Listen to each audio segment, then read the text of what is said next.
What's up, warriors? Welcome back to 5 Elements Tactical, self-defense, home defense, prepping, and survival. Today we're talking about the AR-15. So in my police job, I'm a firearms instructor. It's not what I do all the time, but when I get reassigned, that's not like going to work, that's going to fun. And the thing that I've been teaching most often and most frequently recently there has been patrol rifle. More and more police cars have been equipped with a patrol rifle or AR-15 because of active shooters and stuff like that. But I also, through 5 Elements Tactical, I teach a lot of civilians. And here in New York, we have all sorts of crazy rules and laws for what civilians can and cannot have, meaning a lot of the features that go on a gun. But even for them, there are 5 things that everybody, if you own an AR-15, you must have before you get anything else, before you spend any more money, before you do anything else. Make sure you have these 5 things, and a 6th bonus one we're going to talk about at the end, which if you ask me is the most important. Stick around.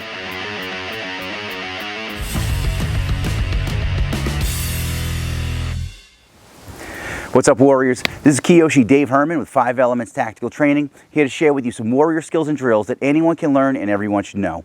If you're new to the channel, welcome, and thanks for stopping by. If you already follow us on social media and that's how you found your way over to this channel, go ahead and hit the subscribe button and the bell notification button and the little thing where it says all notifications, so YouTube will let you know when the next video drops, and you get all sorts of cool content from here as well. All right, check this out. I have a lot of friends and students and colleagues that are new. They may have had pistols before or shotguns before, but they watch all sorts of stuff on YouTube, and they listen to the buzz around the water cooler, and they go and get an AR-15, and they get all sorts of, they spend a lot of money on a lot of stuff that, I don't know if they don't need it, but I just think that there's certain things that they probably should have gotten ahead of time, or things that they should have taken care of first. Or sometimes, a lot of them, they may have some really cool stuff and really expensive, latest and greatest stuff on their gun, but they're missing some really important stuff that they should have taken care of first. So, again, I live in New York, I work in New York, and in New York we have some very, challenging laws for people who want to own an AR-15, but they are the laws nevertheless, so you got to follow them.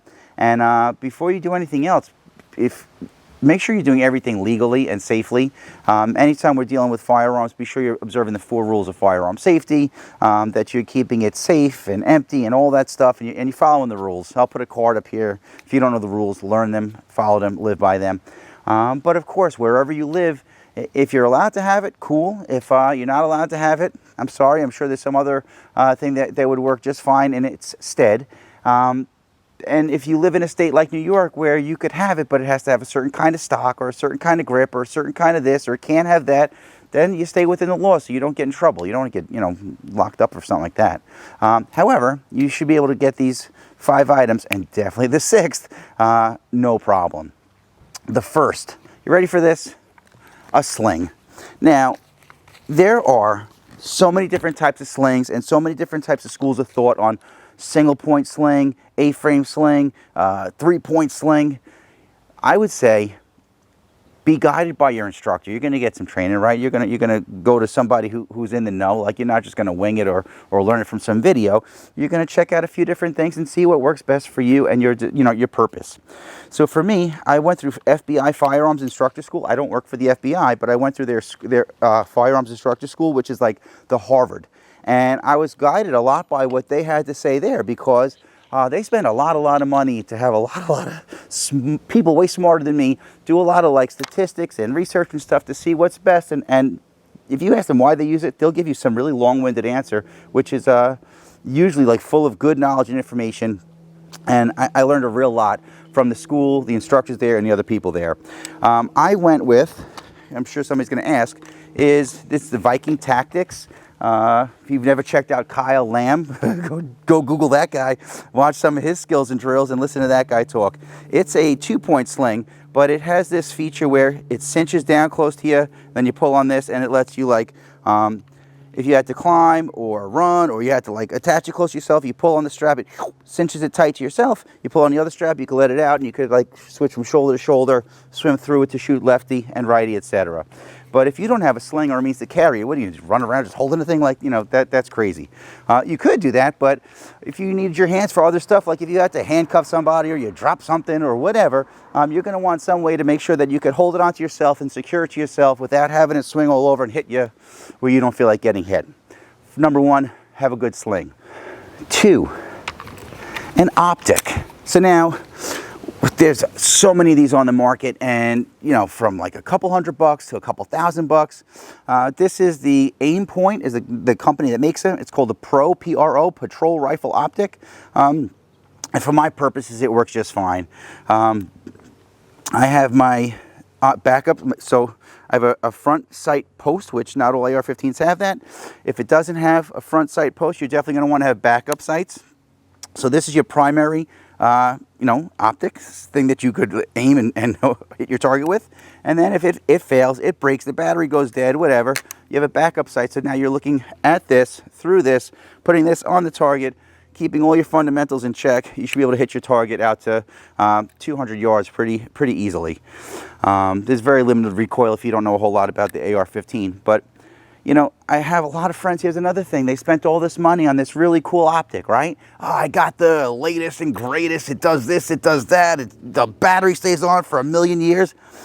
And then I'll ask them, have you zeroed it? And they're like, what do you mean? Well, you don't just put that thing on there and it's automatically, the bullet knows where to go with the dots pointed. That's not how that works. You got to go to the range and test it out. Now, military, correct me if I'm wrong, I was not in the military. I think that they zero their rifles at 25 yards and 300 yards. So the way, if you're not familiar, when the bullet exits the gun, it's going to do like an arc thing and then kind of like goes until it finally hits the ground. Now, for law enforcement purposes and civilian purposes, I have my students do the same thing. We zero it at 50 yards, so the bullet is still climbing at 50 yards, right? And then when it gets to a peak around 100 yards or so, and then it starts to drop back down. Whoever invented the magic and technology behind this, the same zero at 50 yards and the same zero at 200 yards are just about the same. So if you zero your rifle at 50 yards for a .223 or 5.56 cartridge, at 50 yards, you should be dead center. At 100 yards, you'll be a little bit low. And then at 200 yards, you'll be back on. And closer than that, you'll be a little bit low or high. I always get those two confused. If you zero for 50 yards, the same as 200. And if you're closer than that, you'll be off by a couple inches. If you're in between 50 and 200, you'll be a little bit, I think, above that. But within a couple of inches, which is why you train for home defense, self-defense, personal defense, that type of stuff. It's why you always train for aiming for center mass. But aside from getting a good optic and having good backup sights, is that you zero both of them. So some sights will let you do what's called co-witness, like you could kind of look at this, you know, these sights through here, and everything should line up like A-OK. But you definitely need some sort of optic, or if you don't have an optic, you're going to at least need front and rear sights, and whatever you have, you should zero it. So I have both are zeroed for 50 yards. So this, when it's on, you turn the dial and you see a nice dot in there, no problem. Put that dot on the thing you're trying to hit and like magic, it goes there, as long as your fundamentals are strong. The backup sights are also set for 50 yards. Now, if you get the cool optic but you don't zero it, you're kind of defeating the purpose. Second, optic and backup sights. 3, a good light. Now, again, there's a million of these on the market as well. Some have a pressure switch, something you're going to kind of push over here. I have mine set up, again, this is how I like it, where I could hold it and I could access it with, I kind of go with this type of a grip here. This is just so I could help. The 4-ring grip is not necessary. I just use that to help kind of pull it into my shoulder, and I access the light with my ring finger or my thumb, but typically I use my ring finger. Now, a light is just so you can see in the dark. I mean, if it's not like training with a pistol where you're going to hold your pistol with one hand and a flashlight in the other. However, whichever system you try to follow, with this you have both hands on the gun at all times. So if it's in the dark, if you got it for home defense and you know you want to be able to see what you're aiming at, right? God forbid. So somebody's in your house and you turn a really bright light on and you could sit there and like hold steady, hold strong, and point your weapon in a safe direction or in a dangerous direction, but you want to be able to see what you're aiming at. You want to have a good light on there.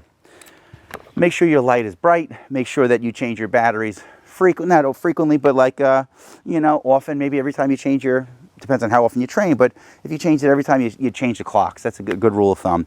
So spring forward, fall back, change the batteries in your smoke alarms, change the batteries in your optics. Optics last way longer, but change the batteries in your light, and you could always use the batteries in there for some other device or some other tool that you may have. Number 3 is a good light. Number 4, magazines.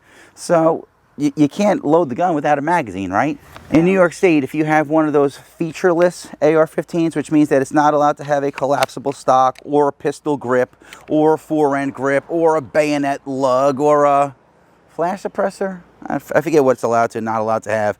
But the cool thing about the ones that are featureless is that you could still, it has a detachable magazine that you could take in and put in and take out. Now, there's ones that, you know, look very tactical, but the problem with the ones that are tactical, it has a pinned magazine that does not come out. The problem with the magazines that don't come out, yes, your gun looks very tactical. However, if there's any sort of malfunction, especially like new shooters, you know, they're still learning how to use it, and they'll get misfires and jams and whatever. And where you would ordinarily tap, rack, ready, or you would remove the magazine, charge it, and rack it and eject a problematic round, they can't take it out, so they have to like almost field strip and take apart their gun to whatever.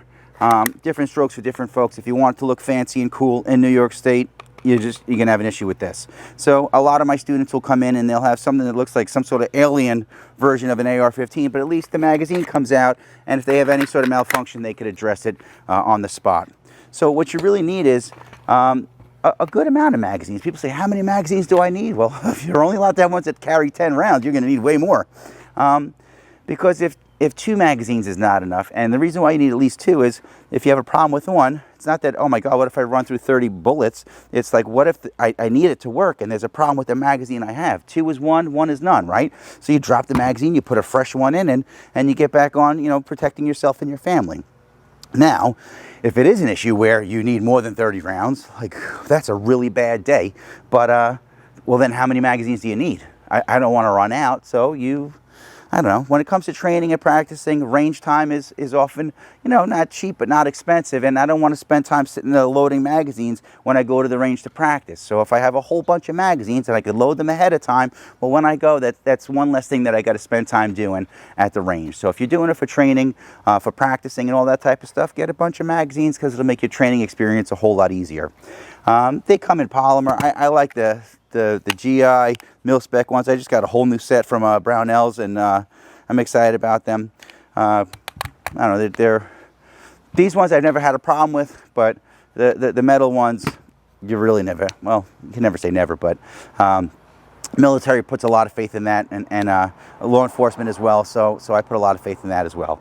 I usually train with these, but I sometimes practice with those as well. 4, magazines. And 5 is ammunition.